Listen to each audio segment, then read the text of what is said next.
Okay, so maybe we can start.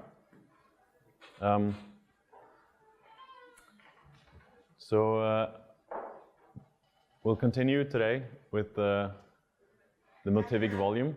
By the way, these lectures are sort of disjoint, so if you didn't pay attention in the first lecture, you can sort of, I mean, I'll try to make it sort of self-contained today.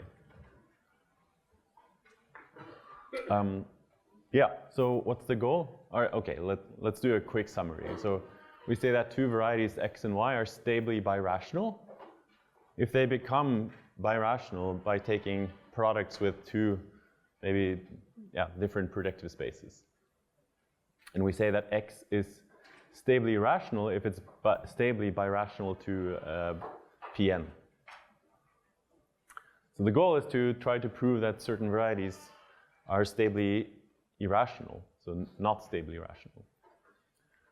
And this here was the goal of the talks, to understand the varieties in this theorem.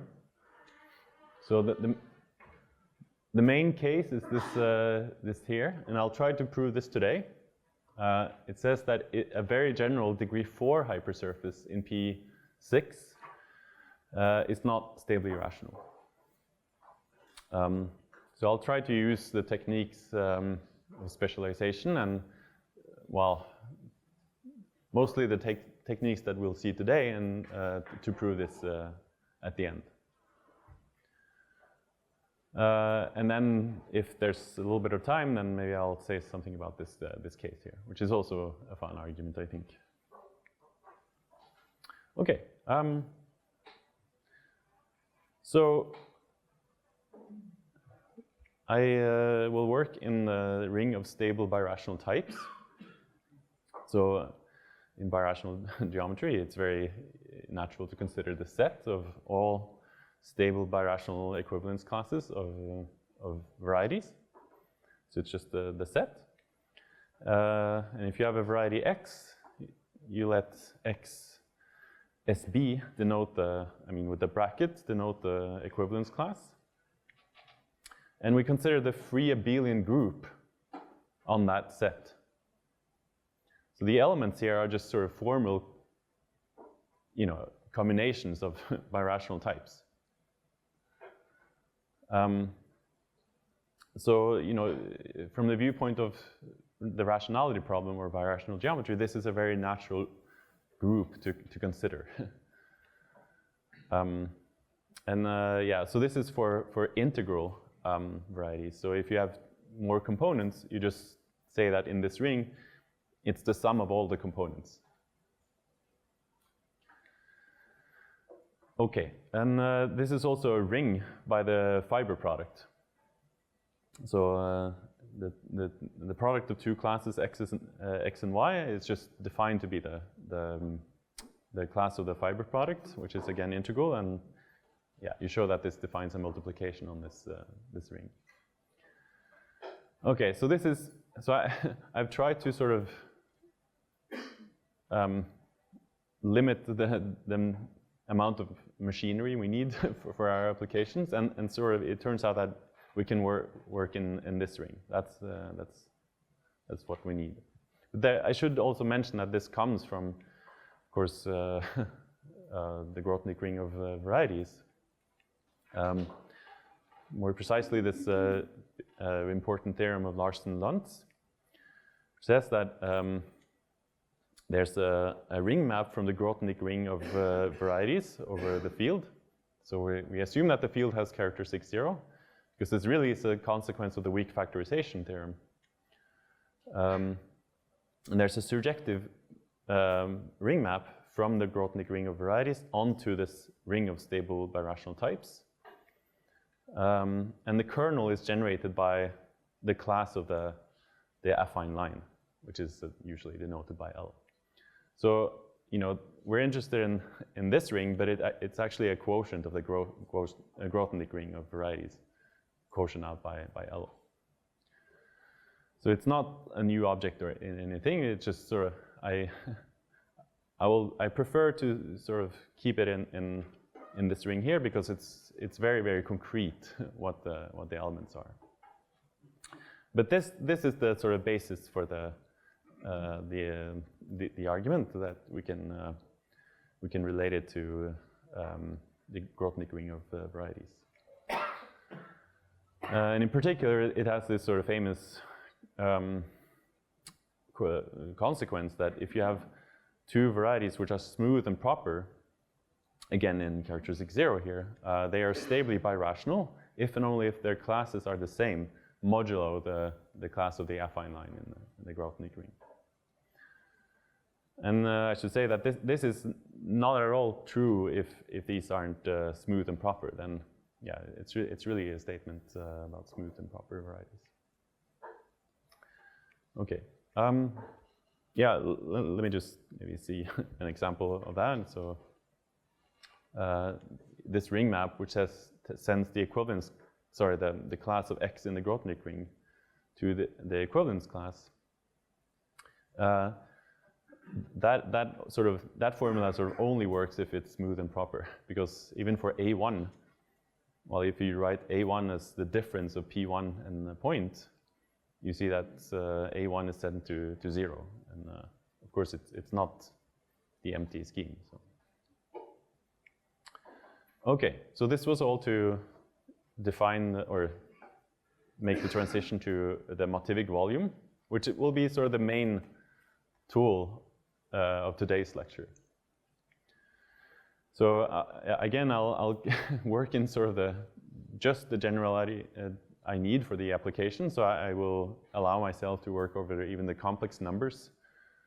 And of course, everything works more generally, but I'll do it over the field of Puiseux series.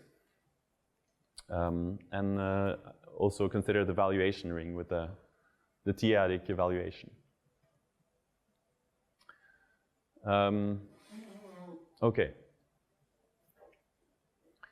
So we say that a scheme over this evaluation ring is strictly semi-stable if it admits an entalmorphism to a scheme of this form. So it's something like this. You have some generic fiber here, and then yeah, the special fiber looks like an intersection of smooth divisors like this. So the whole point is that we want to consider degenerations, so families over spec R, and we want to sort of compare the rationality properties of the generic fiber to that of the special fiber. So, I mean, this is the whole point of this lecture series, to sort of specialize rationality. But the point is that this special fiber here, it probably has many components. So if you want to actually do this in a very systematic way, it makes sense to do this inside this ring of stable birational types, where the elements really are formal combinations of the, well, stable birational types. Okay, so, but that's sort of the idea. We want to sort of say that something here is irrational by sort of analyzing what happens over here. Okay, so let me write down the theorem of Nicaise and Shinder. So if we take some strictly semi-stable scheme over R, we say that well, a stratum is just some connected component of the special fiber. And we denote by Sx, that's the set of strata.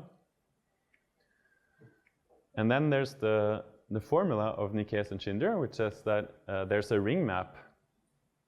I mean, this is very important. So there's a ring map from the ring of stable birational types over big K, so the generic fiber, to the ring of stable birational types over the special fiber. And it takes the following form. If you plug in strictly semi-stable proper R scheme with smooth generic fiber, then it's really just the alternating sum of the strata. So if you have this picture where you have a smooth generic fiber,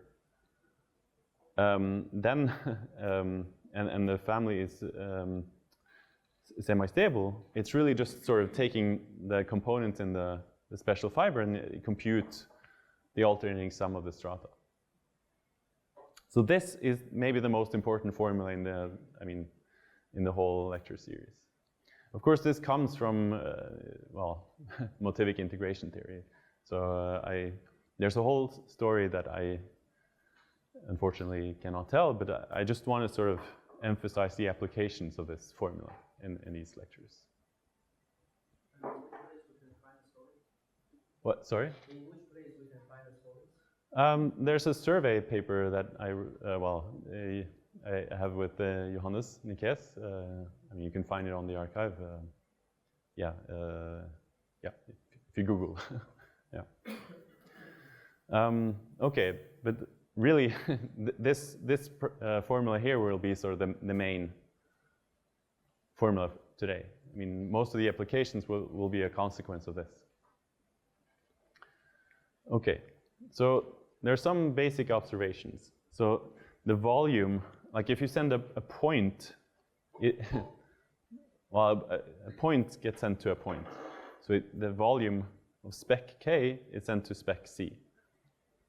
It just follows from the definition of the formula. And but also, if the whole family is smooth, so all the fibers are smooth, not just a generic fiber, then then it is of course semi-stable, and the volume just sends the generic fiber to the special fiber, which is smooth.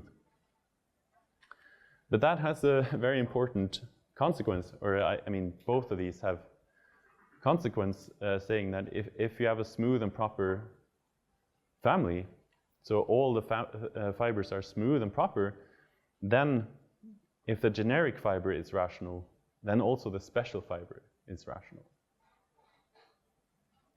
So in other words, stable rationality, it specializes in smooth and proper families. That's very surprising. This was a sort of long-standing question, like in algebraic geometry, whether if you deform a variety which is rational, can you sort of deform it to an irrational one? It's not at all obvious that this property should hold, because even if you know that your generic fiber is rational, it's not obvious that you should be able to sort of continue or close up the sort of birational map on the special fiber.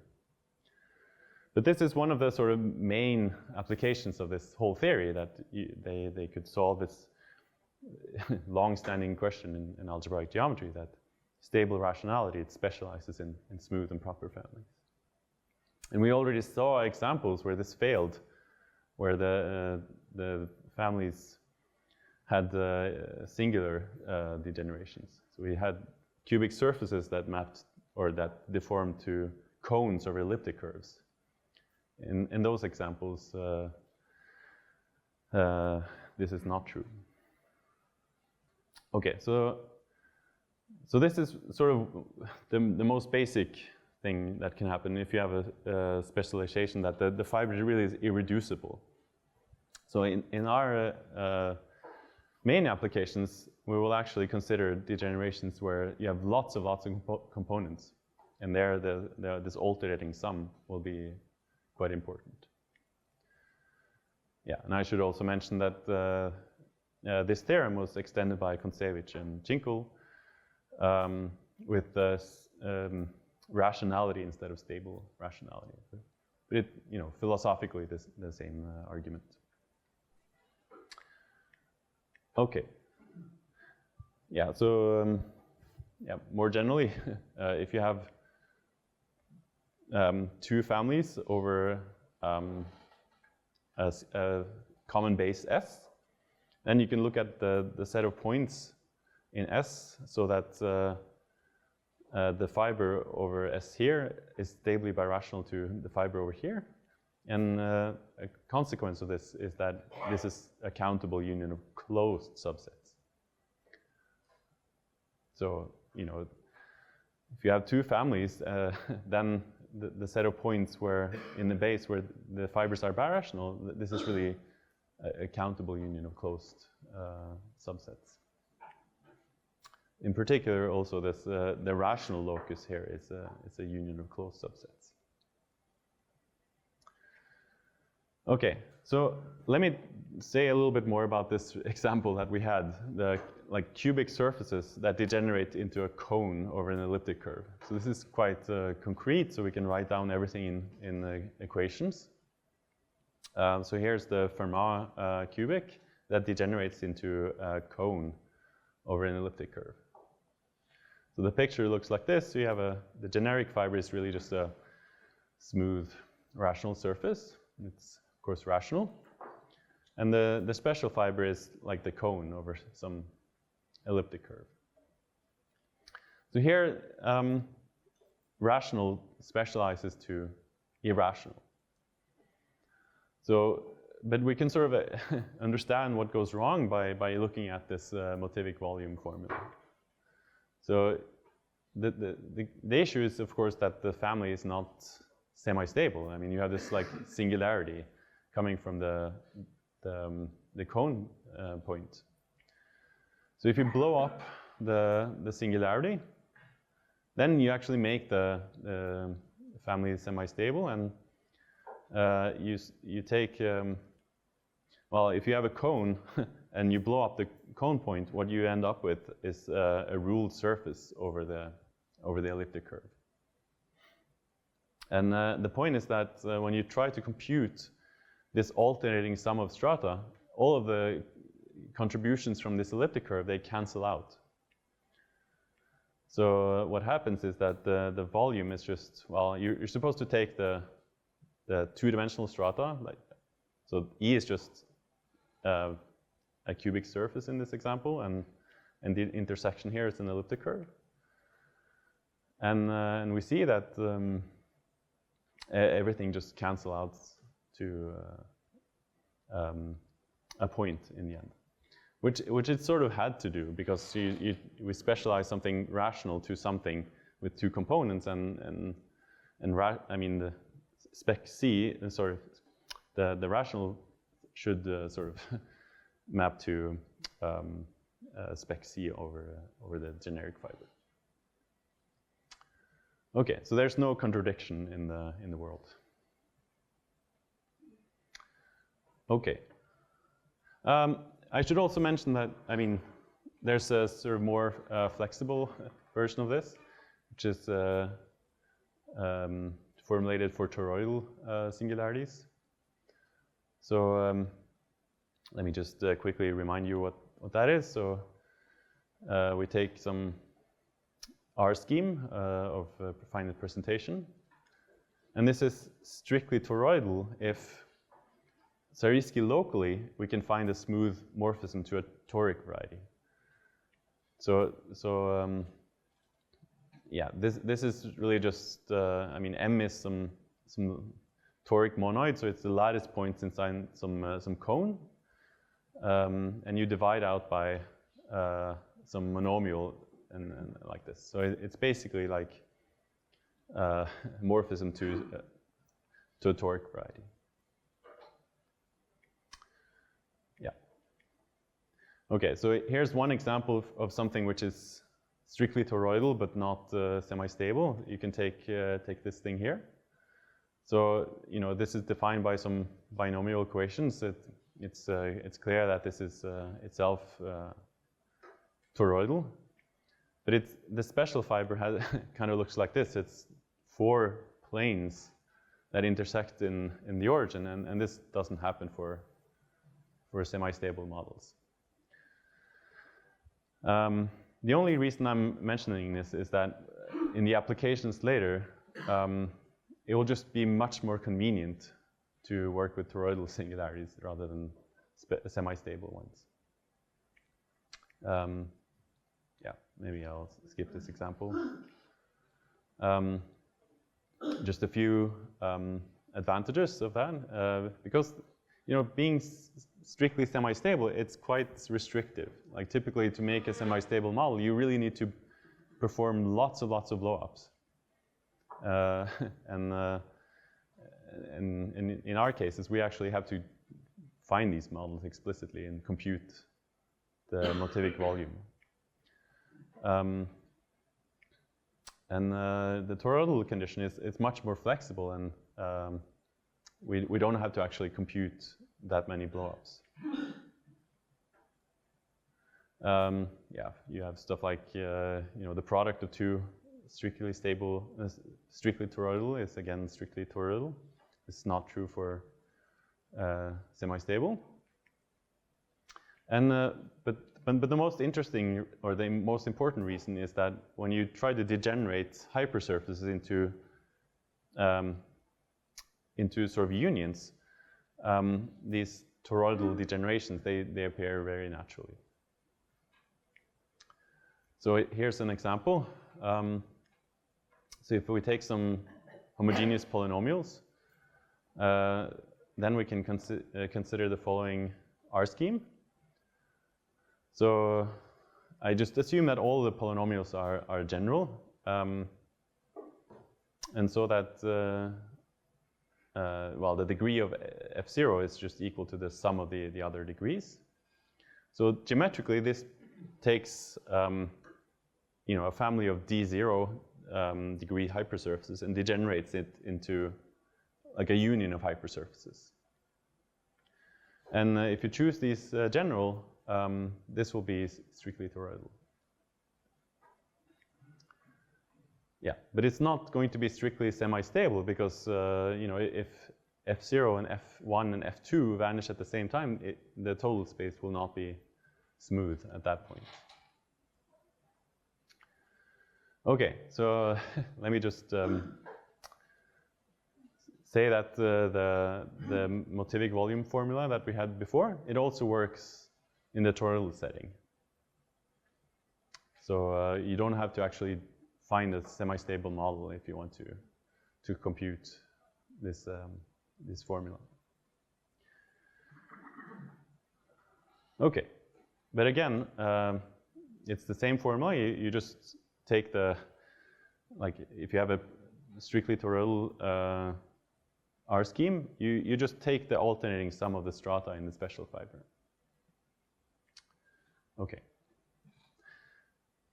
Well, okay, so I am not completely sure how much I should say about the proof of this. Well, maybe just 2 words. What we have to do is to just say that this alternating sum here, it doesn't change if you perform blow-ups in smooth centers.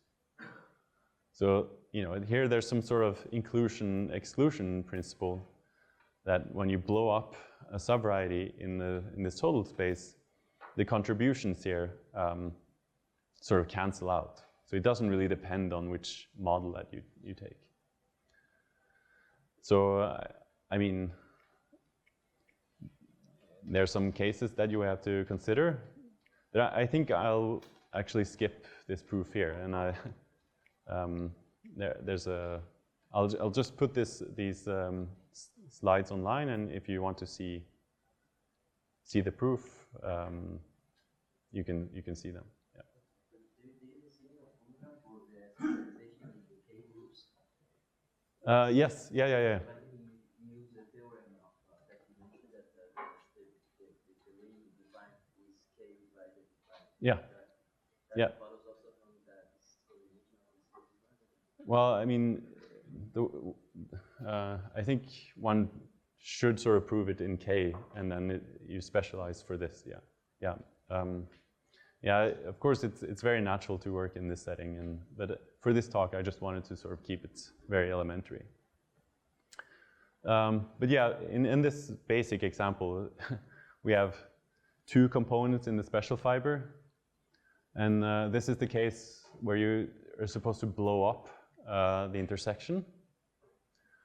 And the whole point is that the blow-up replaces the intersection with some projective bundle, like this. And you just compute what happens. So, and you see that there's cancellation among the terms here.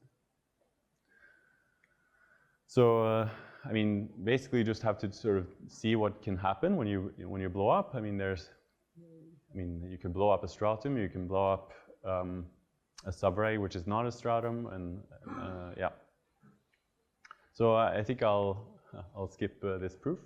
It's not very difficult. It's just, yeah, there's some combinatorics that just happens to work out. You see that, yeah, these the curves that sort of need to cancel, they do cancel. Okay. All right. So if it's okay, I'll just move on to sort of the applications of this this whole formula. Okay. So the most important observation here is that the volume maps the class of a point to the class of a point. And this is really potentially an obstruction to being rational. I mean, this is just sort of a very basic observation, but it says that if you have a family with smooth generic fiber, and the family has the property that these strata does not cancel out to the point, then the special fiber cannot be stably rational.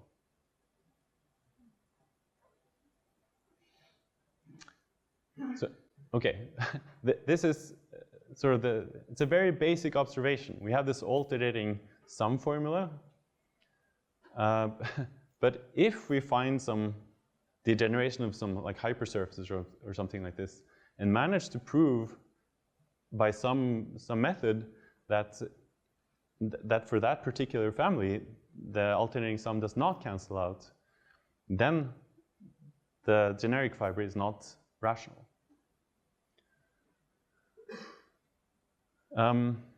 Yeah, and this is sort of the main birational obstruction in these lectures.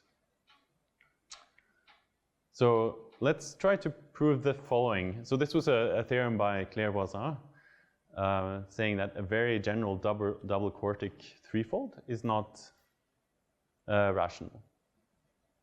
So a double quartic threefold, it's a double cover of P3. So it's like y cubed, no, sorry, y squared is equal to some quartic polynomial. So the point is that we do know that some quartic threefolds are irrational, because we had this like Artin-Mumford example.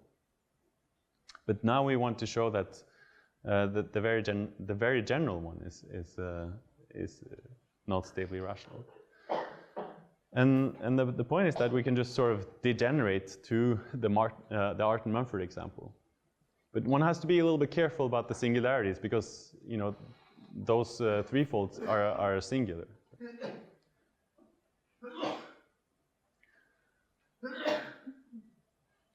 Okay, so here's the Artin-Mumford example. You just choose f to be the equation of the Artin-Mumford example.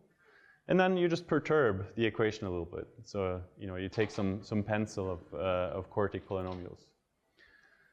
So this defines a family. It's not completely semi-stable, but you just make it semi-stable by blowing up the nodes in the special fiber. So there's going to be 10 nodes in the special fiber. And you just check that the resulting family, now it is semi-stable. But the point is that these singularities are quite nice. So they're just nodes. So if you blow up those singular points, you replace these points by rational varieties. So it's true that you get many components in the special fiber, but when you try to compute the volume, you basically just have the special fiber plus some rational junk. So whatever it is that you're getting in the volume, it cannot be equal to spec C, because we know that the Artin-Mumford example is not stably rational. So, I mean, yeah, I mean, this is not a very, very sophisticated application yet, because it's just saying that I can take a very general double cover and deform it to the Artin-Mumford example. But because of these singularities, I have to sort of blow up a little bit. But you get a sort of nice conclusion, because you prove it for sort of a big set of very general double quartics. Okay. Yeah. But this is really a very basic application, so I'll present some more interesting ones in a second. But okay, the point of these lectures is that instead of sort of deforming to like something that's irreducible, like taking a very general quartic or double solid to something which is singular, you get better results by breaking it up into many components. The point is that these, like when you have this this formula here, you have an alternating sum, and you have many terms which have lower dimension. So there's some choice of maybe saying that, well, I have some term in this alternating sum which doesn't cancel out with some other terms. So if you can find inside the stratum something which is irrational and just prove that that term cannot cancel out with the other terms, then you're done.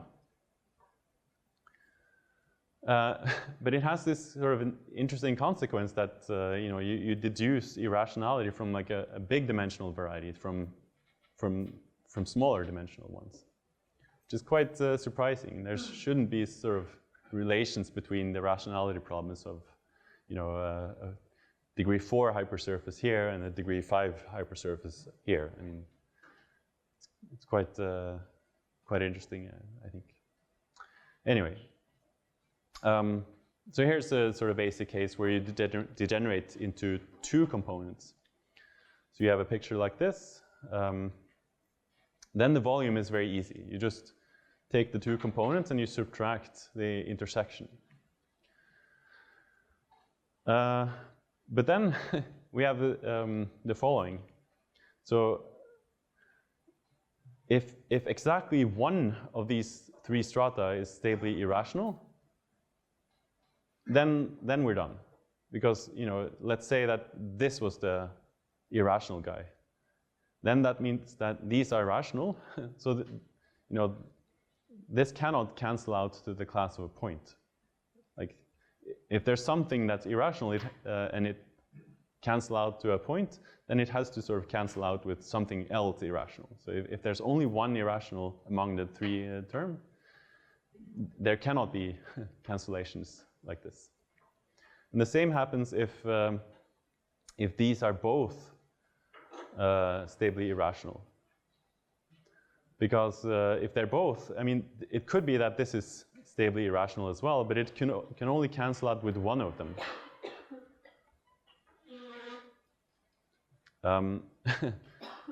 So if you manage to find a degeneration so that both of the pieces are irrational, then you're done.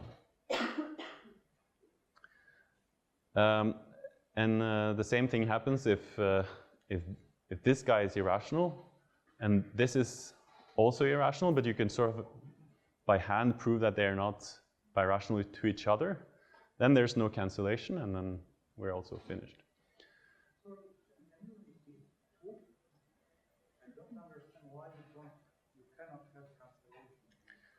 Yeah, so if they're both irrational, I mean, if this is rational, then, well, say that this is equal to, yeah, maybe I'll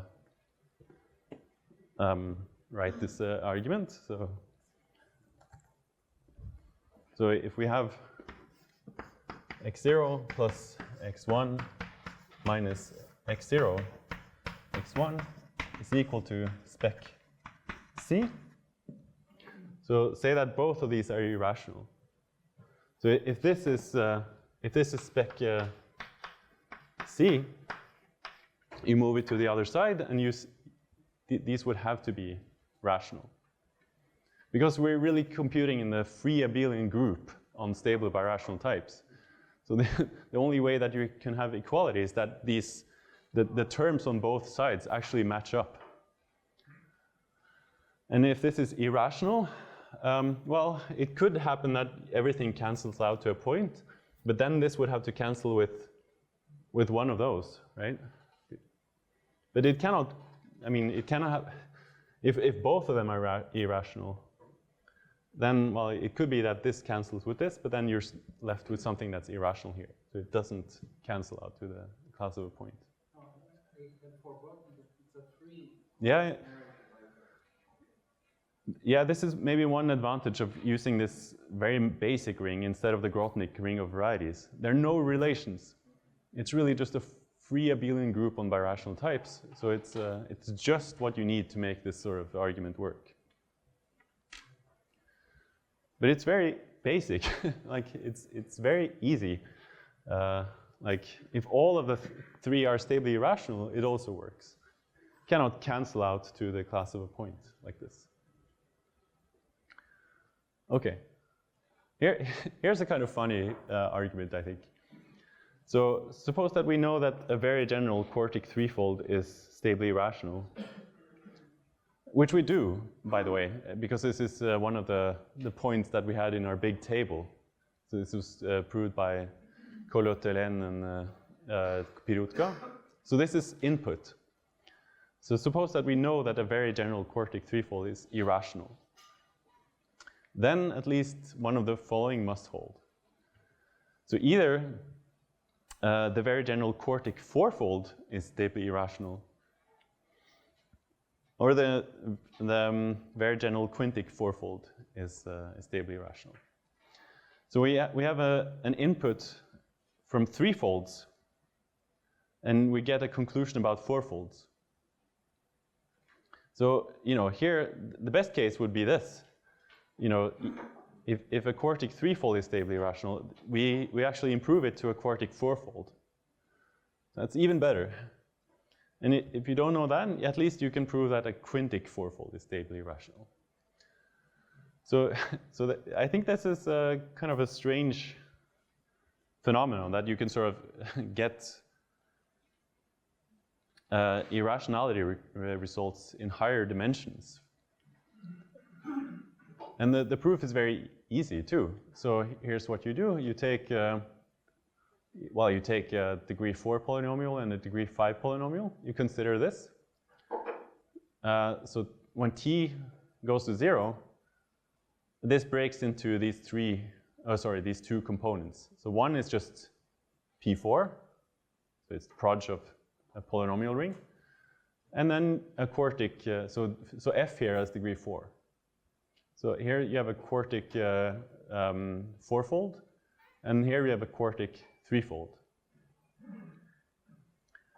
And if you compute the volume, so this is toroidal, by the way, you get P4 and X1 and the intersection. Okay, so what can happen? I'm claiming that at least one of these must be true. So we know that this guy is going to be irrational, right?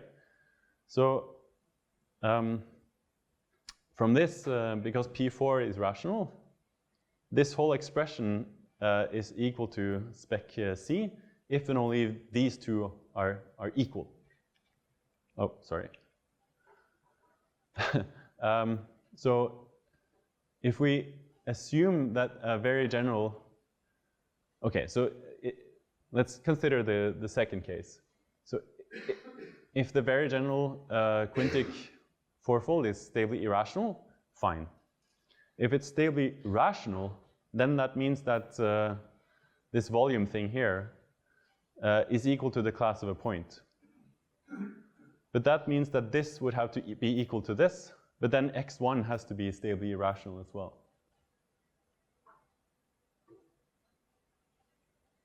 Right? So if we assume that 2 is not true, that means that the quintic fourfold is stably rational. So the volume is equal to spec C, but that means that this one would have to be equal to this. But by assumption, we are assuming that the very general quartic threefold is stably irrational, so that means that x1 is also stably irrational. This is completely silly, but it's sort of, I mean, it tells you that if you just sort of play around with this formula, you obtain interesting results quite quickly. But a priori, there shouldn't be any reason why there's a link between the rationality problem for quintic fourfolds and quartic threefolds. They're sort of very different.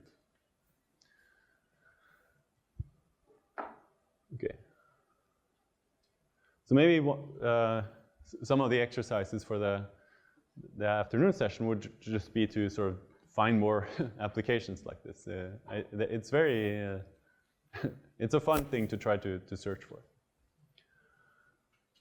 Okay, so now this is the sort of main application of the whole theory. So this is the quartic fivefold case. This is the new case of hypersurfaces. So now, as you can imagine, we're going to sort of use the motivic volume formula, but it's not going to be as easy as what we just did. That was really the most naive thing. And we took a quintic polynomial and degenerated it into a union of a linear and a quartic. So we need a more clever degeneration. Okay, but here's what we do. It's not that clever, actually. So if you just take a very general quartic polynomial of degree 4, so we're in P6, and consider this family here. So this is again toroidal, so we can apply in the motivic volume formula. The generic fiber. Okay, so what's the point of this? Like, if you're over the generic fiber, you can invert t. So that means that you can solve for y. If you solve for y, you eliminate this equation, and then what happens is that you have a quartic polynomial here. So that the generic fiber is isomorphic to a quartic hypersurface, just because you can solve this equation here. But you see when t is equal to 0, oh, I'm sorry. When t is equal to 0, the generic fiber, no, sorry, the special fiber, it breaks up into two pieces. And yeah, what happens? So you have two components in the special fiber, but they're both quite concrete. So this will be when x5 is 0. So this is so note that this is just a double cover of P4 along a quartic. So it's just y squared equals polynomial, a quartic polynomial. So these are very general double quartic fivefolds. Oh, sorry. Yeah, there's a x6 here, so this is actually a double fivefold, not a double fourfold. So the point is that we don't know if these, like x0 and x1, is stably rational. And we don't really need it. The thing is that we do know that the intersection is stably rational. Stably irrational. This is a fourfold, so that there are sort of irrationality results available. So this particular one was proved to be irrational by Hassett, Perutka, and Chinkel. So it's interesting because you can even choose these two to be isomorphic. It's really the same like x0 and x1 are isomorphic varieties. So, here you'll have so what we'd want to show is that this is not equal to the class of a point in this free group on stable birational types. So we need to show that there's no cancellation. And we know that this guy is stably irrational. It could happen that it cancels out with these, with this one, but then it couldn't cancel out with this. So it's exactly this, the case that you asked about earlier. If in either case, we don't have cancellation.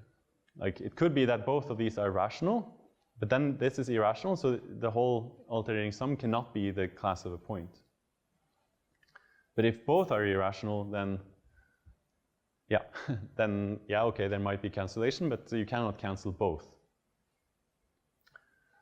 Okay, but that's the argument. I mean, that's the whole thing. You write down this degeneration of a family of quartics that has two components which are double covers, and you know something about the intersection. That's the input from Hasse, Purushka, and Schinkel. And yeah, that's how you prove that quartic fivefolds are irrational. So again, it's a very naive thing, but it sort of reduces the problem about finding. I mean, you need to find nice degenerations where you can sort of apply this formula. That's sort of the new thing that you have to do. Okay.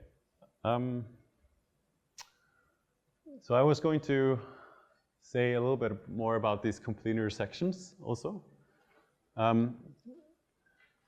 Maybe I won't say so much actually. Let me just say what the statement is. So the very general complete intersection of a quadric and a cubic, this is stably irrational if the dimension is at most 4.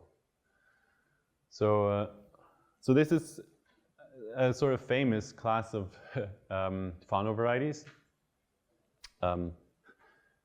I think it's a kind of a funny story here, because it was considered by Fano in the early 1900s. He had some incorrect proof of irrationality for n equals 5, so this is for threefolds. Nicaise proved that they're unirational. But actually, what was incorrect about Fano's proof was, I mean, he really tried to prove that they're not simply connected. But you know, Sarah later showed that all unirational manifolds are simply connected. So I mean, this list is just supposed to show that these aren't just like random Fano varieties. They have appeared in the history of irrational geometry. Okay, so the new thing is about a quadric and a cubic in P6. Okay.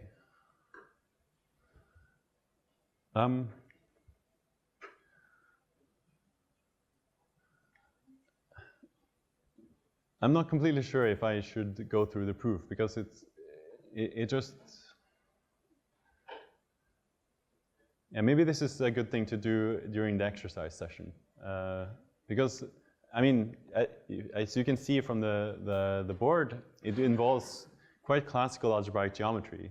You just write down explicit equations for the degeneration, and you prove that something irrational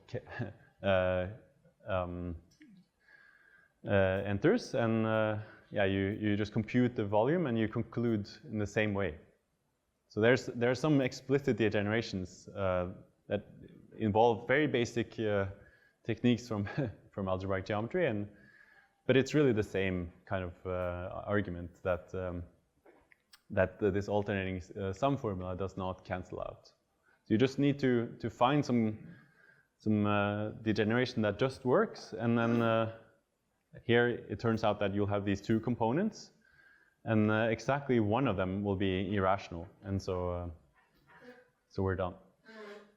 Okay, so I think if you really want to see this argument, we can discuss it later, or you can see the slides tomorrow. Okay, so I'll stop here. Thanks.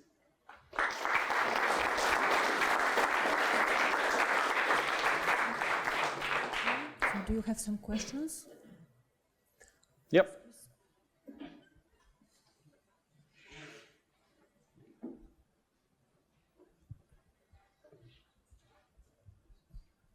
Suppose that all smooth cubic fourfold were rational. What conclusions could you obtain from the alternating sum argument? You could prove that quartic fivefolds were also irrational. Irrational. By degenerating the quartic to a cubic fivefold plus some p5, and they intersect along a cubic fourfold. So we don't know if the cubic fivefold is irrational, but we don't care. If you tell me that the cubic fourfold is irrational, the intersection will be stably irrational, and this is all you need for this argument to work. Mm-hmm. And rationality of such fivefold is still unknown. Yeah. Okay, Yeah. thank you. Okay, some more questions? Okay, if not, so let's thanks again, John.